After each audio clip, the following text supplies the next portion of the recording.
আমরা 11 দলীয় ঐক্য জোট কি চেয়েছিলাম?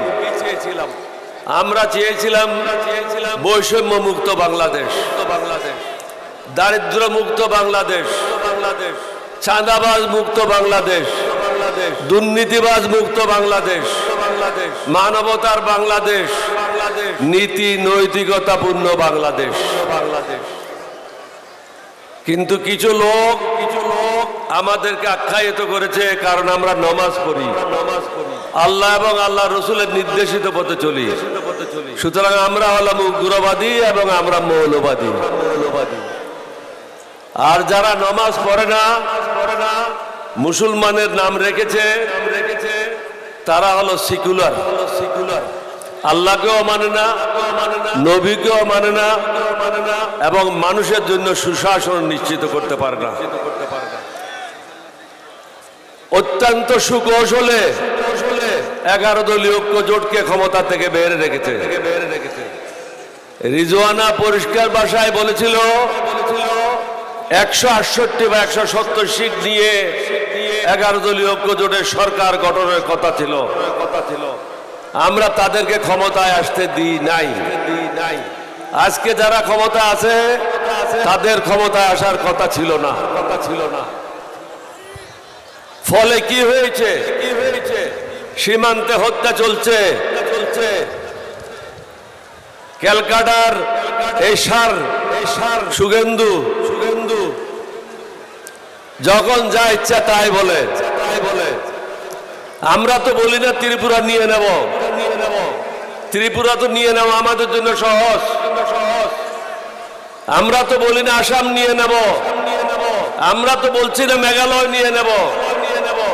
আমরা বলি আমাদের ভূখণ্ডে আমরা শান্তিতে থাকতে চাই। তোমরা তোমাদের ঘরে থাকো, আমরা আমাদের ঘরে থাকি। আমরা যারা আল্লাহ আল্লাহ রসুলের নির্দেশিত পথে চলি, আমরা কখনো অন্য ধর্মের লোকের উপর নির্যাতন করতে পারি না। আমরা কখনো অন্য ধর্মের লোককে অসম্মান করতে পারি না। আমরা চেয়েছিলাম সকলের জন্য একটা সুন্দর বাংলাদেশ গঠন করার জন্য। নিশ্চয়ই কোনো কারণ আছে, আল্লাহ রাব্বুল আলামিন কবুল করে নাই। হয়তো আরো রক্ত দিতে হবে, আরো কাফারা দিতে হবে জাতিকে। কারণ জাতি চায় সুন্দর বাংলাদেশ, কিন্তু ভোট দেয় অশিক্ষিত লোককে। তো কিভাবে সুন্দর বাংলাদেশ পাবেন? এই জিনিসগুলি আমাদেরকে সুন্দরভাবে চিন্তা করতে হবে। ভালো লোকদেরকে ভোট দিতে হবে, উপযুক্ত লোকদেরকে বেছে নিতে হবে, দেশপ্রেমিক লোকদেরকে নির্বাচিত করতে হবে। তাহলে তো এই দেশ সুফল পাবে। যদি শুভেন্দু মনে করে রংপুর নিয়ে যাবে, আমরা তো বলে দেব তোমার ক্যালকাটা নিয়ে যাব। তুমি কি মনে করেছো? ভারতের স্বাধীনতার জন্য লড়াই করেছিল মুসলমানেরা। আমরা রক্ত দিয়ে এই দেশ স্বাধীন করেছি। এটা কোনো কারো দয়া দাক্ষিণ্য হয় নাই। তোমরা চেয়েছিলে পাকিস্তানকে দ্বিখণ্ডিত করতে, আমরা চেয়েছিলাম স্বাধীনতা। তোমরা আমাদের সব কলকারখানার যন্ত্রপাতি তোমরা চুরি করে নিয়ে গেছো। আমাদের পাকিস্তানের যে প্রায় 1 লক্ষাধিক সৈন্য ছিল, তাদের গোলা বারুদগুলি তোমরা চুরি করে নিয়ে গেছো। তাহলে কিভাবে তোমরা বলতে পারো তোমরা বাংলাদেশের স্বাধীনতা দিয়েছো? তোমরা তো লুটপাট করার জন্য আসছিলা।